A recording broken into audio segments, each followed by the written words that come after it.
සුන්දර අවකාශයේ ජයග්‍රාහී තරඟ රටාව අවසන් කරන බව අපි කියන්නේ අවලෝකන කරන්නේ ඔබ මාර්ගයේ පැමිණෙන දෙපා අපි තවදුරටත් බලාපොරොත්තු වෙන්නේ මේ තරගයේ තරගකරුවා ලෞකික වේගයේ සමුද්‍ර පැමිණෙන අවස්ථාව ඒ නිසා අපි හැකි තරම් මාර්ගයේ උඩ විනාශව ලබා දෙන්න අපි සූදානම් ඔවුන්ගේ ජයග්‍රාහී අවසාන අවකාශය තමයි අවස්ථාව සලසා දෙන්න වටා ගොඩනගා දුන්නාගේ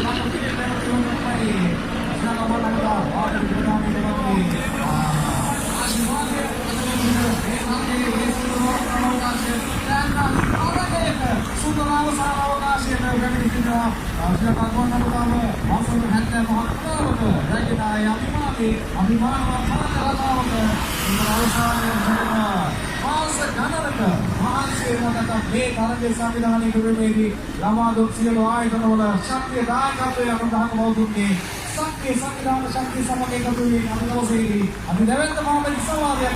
Yokatamai Lakari Hikatama Orakama Vati Madura Kamatkarana Jatra Pramatami Jatra Avanari Dinaka Mohammed Sawari Asani Tamai Devi Samaki Tuhan Jatra Hindukuri වයන්ත අභිමානවත් ගුවන් හමුදා 75 සම්වත්සරය උණුසුම් කළ අවස්ථාවක යනව අවසන් අධීරේ ජයග්‍රහණය ගුවන් හමුදාවයි සතු කරගන්නේ උණුසුම් අත්කල සම්මාදයක් ලබා දුන් සියලු දෙනා ගුවන් හමුදාවේ 75 සම්වත්සරයට සමගාමීව 27 වන ගුවන් හමුදා පාඨක සවාරය උණුසුම් කළ මේ ජයග්‍රහණයට අපගේ උණුසුම් සුළුලකින් නමගවන් 230කට ආසන්න ප්‍රමාණයකින් එකතු මේ ජයග්‍රහණය අතරේ ශ්‍රී ලංකා යුද හමුදාව ශ්‍රී ලංකා නාවික හමුදාව